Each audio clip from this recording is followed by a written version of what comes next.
minus 5, 4, 3, 2, 1. Aujourd'hui, dans Chasseurs d'OVNI, Ignition. des objets non identifiés observés lors des lancements de la NASA tendent à corroborer la croyance selon laquelle les extraterrestres enverraient des drones espions sur Terre. Nos trois experts, Ryder, Ben et James, décident de mener l'enquête. Ils mettent le cap sur la Floride. Cet engin était capable de faire des choses inouïes. En remontant la piste des plus récents signalements, notre équipe va s'enfoncer dans les marécages des Everglades. Jusqu'où leur quête de vérité va-t-elle les emmener?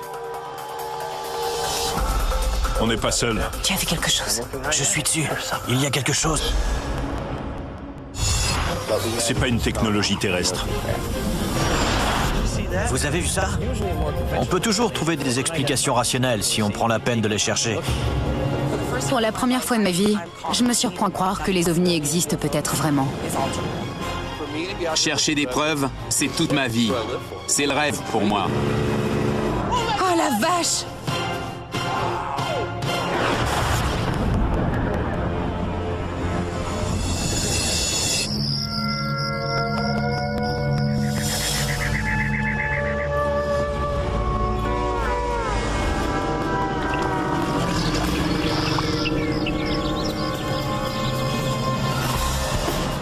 Nous allons à Cap Canaveral.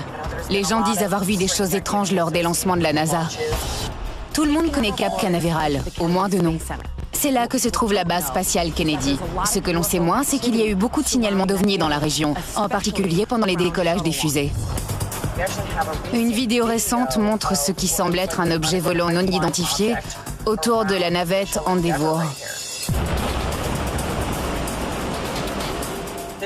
Ça date de mai 2011. Les gens disent avoir vu un objet volant non identifié traverser et tourner autour des nuages de fumée générés par la navette. Et ce ne serait pas la première fois que ça arrive. Les mêmes observations ont été faites au cours de plusieurs décollages.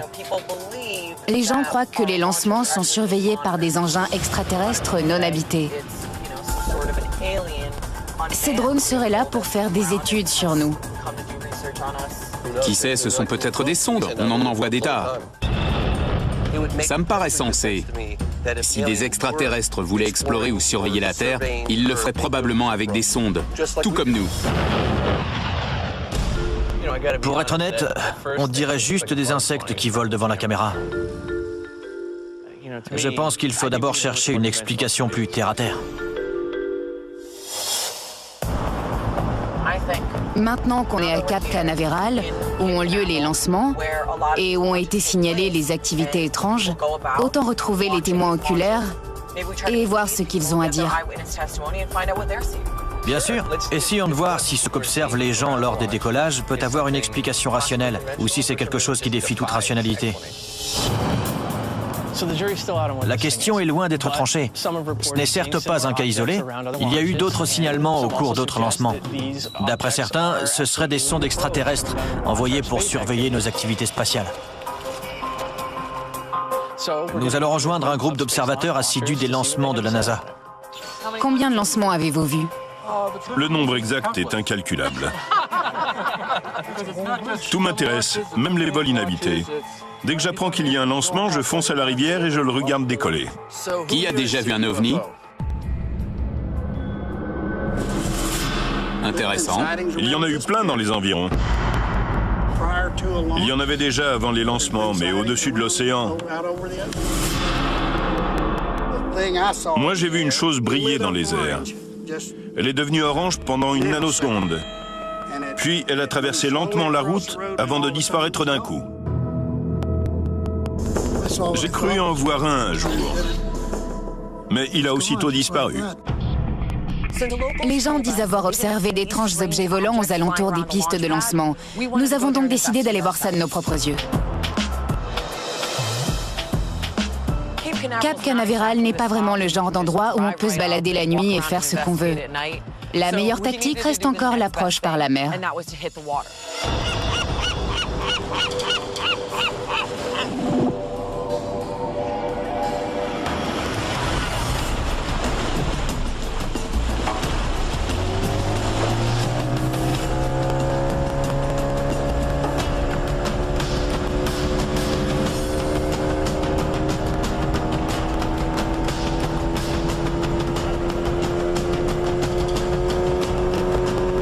Cap Canaveral, droit devant.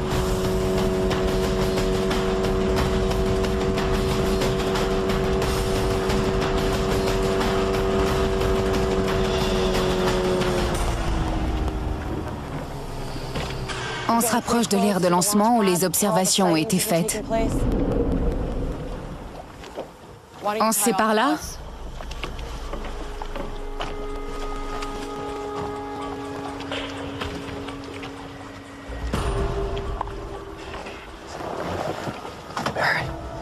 T'as pas le mal de mer, hein?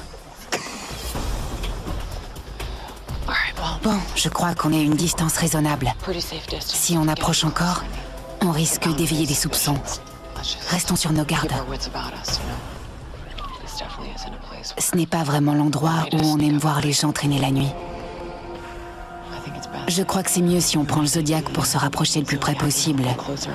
On continuera ensuite à pied. N'en faites pas trop, hein. On est dans une zone sécurisée fédérale. Approchez-vous, mais n'exagérez pas quand même.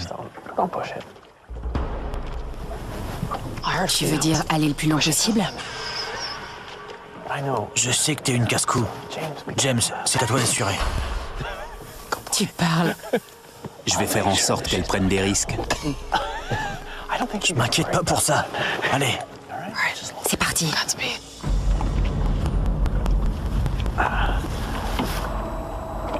Je ne les reverrai jamais.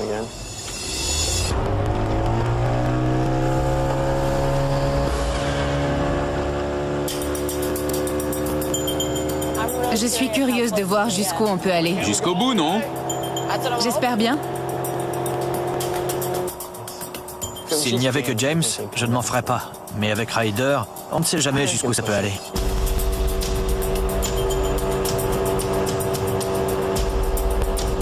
Ryder à Ben. Ici Ben, je t'écoute. Je voulais juste dire qu'on s'approchait de la berge. Aucune activité pour l'instant, ni d'obstacles sur le chemin. Alors on continue. Faites gaffe et gardez les yeux ouverts. Entendu.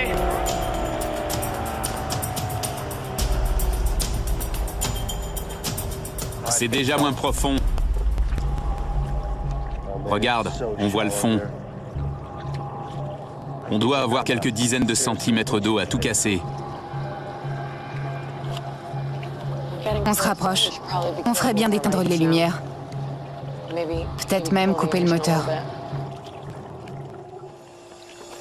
Il doit y avoir 50 cm d'eau. Pas plus. On va peut-être continuer à la rame. Il y a presque plus de fond.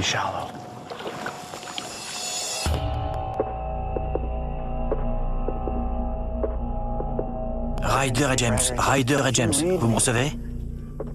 Je crois qu'il y a une fusée Falcon 9 sur l'aire de lancement. Le VAB, à savoir le hangar d'assemblement, est ouvert. Il y a pas mal d'activités. S'il y a une fusée sur le pas de tir, cela veut dire que la sécurité est renforcée. Il risque d'y avoir plus de surveillance que vous ne vous y attendez. Soyez prudents. Oui, entendu. J'ai les poils du dos qui se hérissent, comme s'il allait se passer quelque chose. Je vois le pas de tir.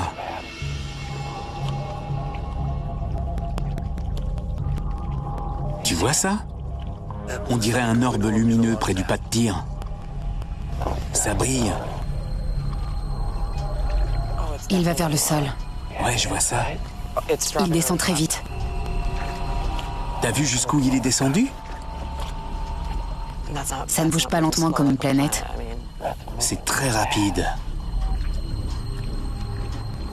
Qu'est-ce qui pourrait tomber comme ça? Regarde, il se rapproche des lumières. T'as vu ça? Il est presque passé derrière la 3e. Ouais, je vois. Ryder et James pour Ben. On a repéré une sorte d'orbe orangé. Il est descendu le long des lumières, jusqu'au niveau de la 3e. Tu le vois? Le truc s'est déplacé sur toute la hauteur de la tour en moins de 5 minutes. Ça peut pas être une planète. C'est beaucoup trop rapide. On l'a perdu de vue.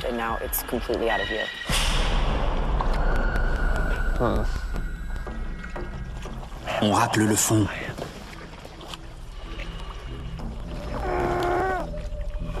Ça s'annonce mal. On touche le fond. On ne pourra pas aller plus loin. La seule alternative, c'est de continuer à pied. Mais il peut y avoir des sables mouvants, des alligators. Si tu veux aller sur la berge, il faudra faire attention. Il y a certainement des alligators dans le coin. Ryder pour Ben, tu nous reçois? On va continuer à pied. Le Zodiac ne peut pas aller plus loin. Si tu n'as plus de nouvelles, c'est qu'on s'est fait boulotter par les alligators.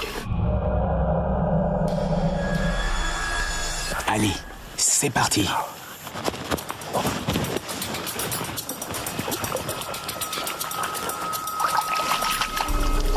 T'éloigne pas trop. On dirait un passage d'alligator.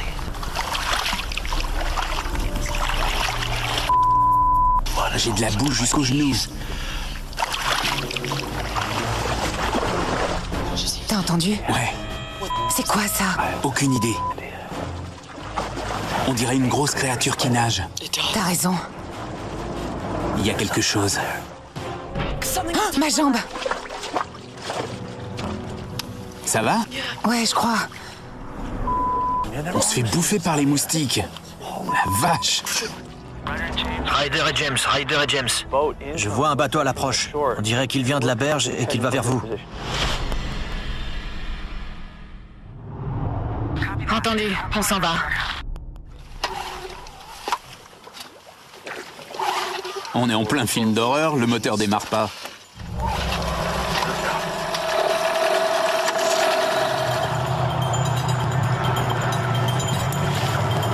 Ryder pour Ben, tu nous reçois? On revient vers toi, mais ça risque de prendre du temps. Il y a très peu de fond.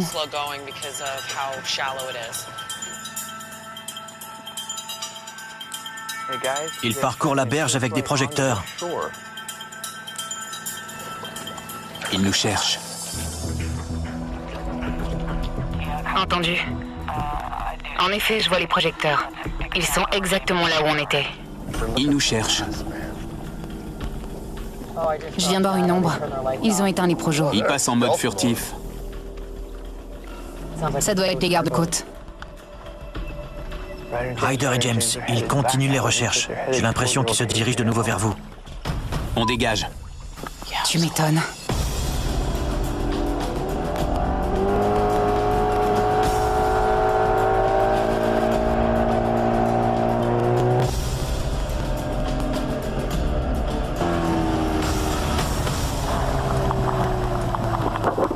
Vous vous êtes fait repérer, les gars. Ce serait pas drôle sinon.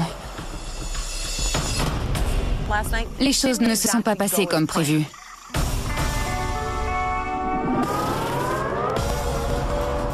Si on veut en savoir plus, il va falloir parler à quelqu'un de l'intérieur. On a soulevé tout un tas de questions sur les décollages et sur ce qui se passe à la NASA. Ce serait bien de pouvoir parler à un astronaute et avoir son point de vue. Et il se trouve justement que je connais un des astronautes qui a marché sur la Lune. Ce qui m'étonne, c'est que tu n'en connaisses qu'un. J'aurais dit 5. Il y en a un en particulier que je peux contacter facilement. Il a fait partie de la mission Apollo 14. C'est Edgar Mitchell. J'ai préféré ne pas vous le dire tout de suite, pour pas vous exciter. T'avais peur que je fasse une embardée? Ouais, je voulais pas risquer la crise cardiaque. Je suis sûr qu'il va pouvoir nous éclairer, et peut-être même te convaincre, Ben. Mission sequence start. Edgar Mitchell est le 6e homme à avoir marché sur la Lune. Il était pilote sur la mission Apollo 14. Comme lui, beaucoup de militaires et de membres du gouvernement affirment avoir vu des ovnis et disent que la Terre est régulièrement visitée. Main Street. Musée de l'espace. Merci. J'adore. Super. Merci d'avoir accepté de nous rencontrer. C'est un honneur pour nous. Content de vous revoir, James. C'est réciproque, monsieur Mitchell. Bon, je ne vais pas tourner autour du pot. Pourriez-vous nous donner des preuves corroborant l'existence d'ovnis? J'ai été dans l'armée de l'air pendant de nombreuses années. Je connais des pilotes du monde entier, militaires comme civils, qui disent en avoir vu. J'ai grandi à Roswell. Je connais la plupart des grands enquêteurs de l'affaire Roswell. Ça ne fait pas de doute pour moi. Ils existent. Avant d'effectuer les vols spatiaux, vous y croyez déjà? Je n'y avais pas vraiment réfléchi. Je n'avais pas étudié la question. Je connaissais juste l'affaire Roswell parce que j'habitais la région quand ça s'est passé. Certains disent que des ovnis surveillent les lancements de fusées de la NASA. Oui. Vous êtes au courant de ça? Oui. Cela ne m'étonnerait pas que nous soyons sous la surveillance de visiteurs extraterrestres. Je crois qu'ils s'intéressent à tout ce qu'on fait. D'après vous, que font ces visiteurs chez nous et autour des aires de lancement? Ils observent nos progrès. Ils essaient de voir ce qui se passe sur cette planète. Je vous rappelle que celui qui nous dit que les ovnis existent est diplômé du MIT et qu'il a marché sur la Lune. On a tout intérêt à le prendre un peu au sérieux. Regardez ce décollage. Cette photo est la perfection même. Il y a des ovnis dessus? Il y en a un juste là. Et là aussi? Ah mais c'est vrai, il y a un petit truc de ce côté. Bonjour, vous devez être Charlie. Charlie Mars, bonjour. James Fox. Ben McGee. Enchanté. Après avoir discuté avec Edgar Mitchell, nous sommes tombés sur un ancien employé de la NASA. On a sauté sur l'occasion pour lui demander s'il pensait que la NASA en savait plus qu'elle ne voulait bien le laisser entendre. Vous avez travaillé à la NASA? Pendant 37 ans, j'ai commencé sur le programme Mercury. C'était le dernier vol de Mercury. Puis je suis passé sur Gemini et enfin sur Apollo. Je suis longtemps resté sur la ceinture Pacifique. Quand le programme Apollo a commencé, je suis devenu ingénieur en chef du projet de module lunaire. C'est là que j'ai rencontré la plupart des astronautes d'Apollo. D'où viennent tous les objets exposés? Ils vous ont été donnés ou vous les avez collectés vous-même? Certains viennent du centre spatial Kennedy. Il y a un champ où ils mettent tout ce qu'ils ont en trop. On peut se les procurer là. On leur demande aussi parfois de nous mettre des choses de côté. Mais en général, ce sont des dons de gens qui ont travaillé ou travaillent encore à la NASA ou pour des fournisseurs de la NASA. Le musée a été fondé par 3 personnes, moi, Bob Sick et un autre copain. On a apporté ce qui traînait dans nos garages et ce qu'on a trouvé à gauche et à droite. Croyez-vous que les ovnis existent et que les extraterrestres viennent sur Terre? Je trouve qu'il y a plus d'arguments pour que d'arguments contre. Avez-vous entendu les rumeurs selon lesquelles des objets volants seraient présents lors des décollages à Cap Canaveral? Je n'ai personnellement jamais vu d'OVNI au centre spatial Kennedy, mais cela ne veut pas dire qu'il n'y en a pas eu. Croyez-vous que la NASA en sait plus qu'elle ne nous le dit?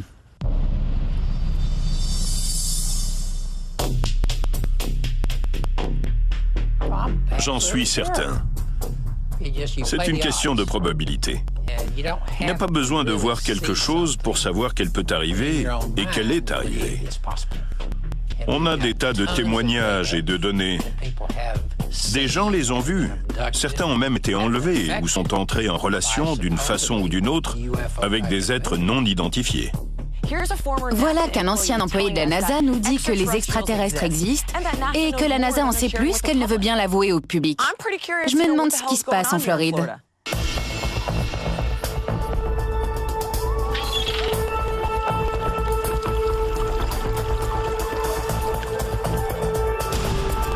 Étant donné le nombre d'observations signalées dans le sud de l'État, on a décidé de se rendre sur place.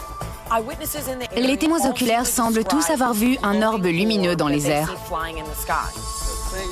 Moi, j'ai vu une chose dans les airs qui est devenue orange pendant une nanoseconde avant de disparaître d'un coup.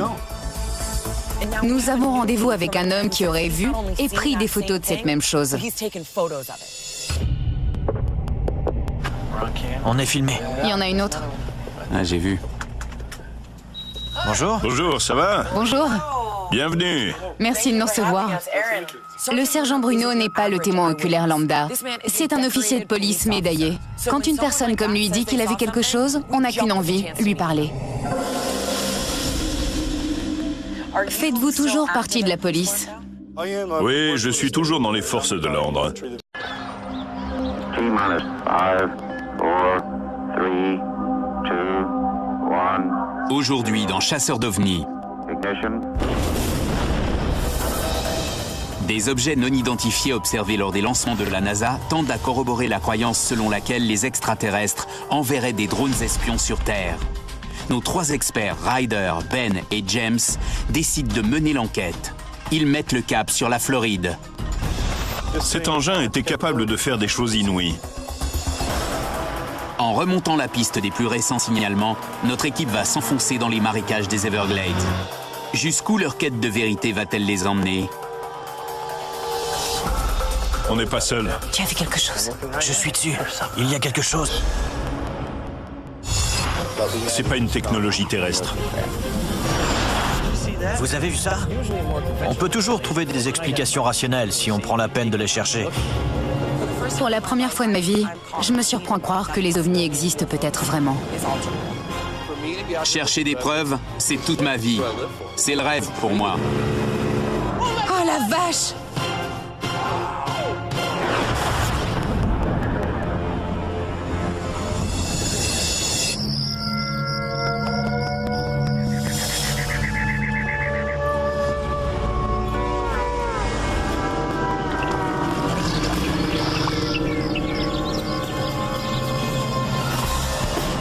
Nous allons à Cap Canaveral. Les gens disent avoir vu des choses étranges lors des lancements de la NASA. Tout le monde connaît Cap Canaveral, au moins de nom. C'est là que se trouve la base spatiale Kennedy. Ce que l'on sait moins, c'est qu'il y a eu beaucoup de signalements d'ovnis dans la région, en particulier pendant les décollages des fusées. Une vidéo récente montre ce qui semble être un objet volant non identifié autour de la navette Endeavour. Ça date de mai 2011. Les gens disent avoir vu un objet volant non identifié traverser et tourner autour des nuages de fumée générés par la navette. Et ce ne serait pas la première fois que ça arrive. Les mêmes observations ont été faites au cours de plusieurs décollages. Les gens croient que les lancements sont surveillés par des engins extraterrestres non habités. Ces drones seraient là pour faire des études sur nous. Qui sait, ce sont peut-être des sondes, on en envoie des tas. Ça me paraît sensé. Si des extraterrestres voulaient explorer ou surveiller la Terre, ils le feraient probablement avec des sondes, tout comme nous. Pour être honnête, on dirait juste des insectes qui volent devant la caméra. Je pense qu'il faut d'abord chercher une explication plus terre-à-terre. Maintenant qu'on est à Cap Canaveral, où ont lieu les lancements et où ont été signalées les activités étranges, autant retrouver les témoins oculaires et voir ce qu'ils ont à dire. Bien sûr. Essayons de voir si ce qu'observent les gens lors des décollages peut avoir une explication rationnelle, ou si c'est quelque chose qui défie toute rationalité. La question est loin d'être tranchée. Ce n'est certes pas un cas isolé. Il y a eu d'autres signalements au cours d'autres lancements. D'après certains, ce seraient des sondes extraterrestres envoyées pour surveiller nos activités spatiales. Nous allons rejoindre un groupe d'observateurs assidus des lancements de la NASA. Combien de lancements avez-vous vu? Le nombre exact est incalculable. Tout m'intéresse, même les vols inhabités. Dès que j'apprends qu'il y a un lancement, je fonce à la rivière et je le regarde décoller. Qui a déjà vu un ovni? Intéressant. Il y en a eu plein dans les environs. Il y en avait déjà avant les lancements, mais au-dessus de l'océan. Moi, j'ai vu une chose briller dans les airs. Elle est devenue orange pendant une nanoseconde. Puis, elle a traversé lentement la route avant de disparaître d'un coup. J'ai cru en voir un jour. Mais il a aussitôt disparu. Les gens disent avoir observé d'étranges objets volants aux alentours des pistes de lancement. Nous avons donc décidé d'aller voir ça de nos propres yeux. Cap Canaveral n'est pas vraiment le genre d'endroit où on peut se balader la nuit et faire ce qu'on veut. La meilleure tactique reste encore l'approche par la mer.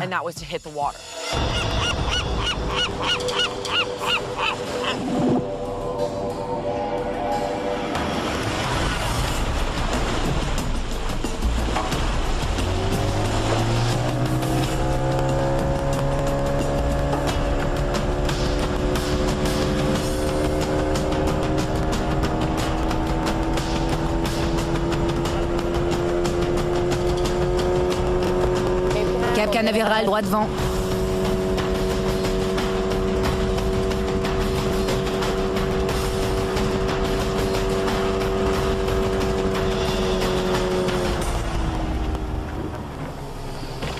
On se rapproche de l'aire de lancement où les observations ont été faites. On se sépare là?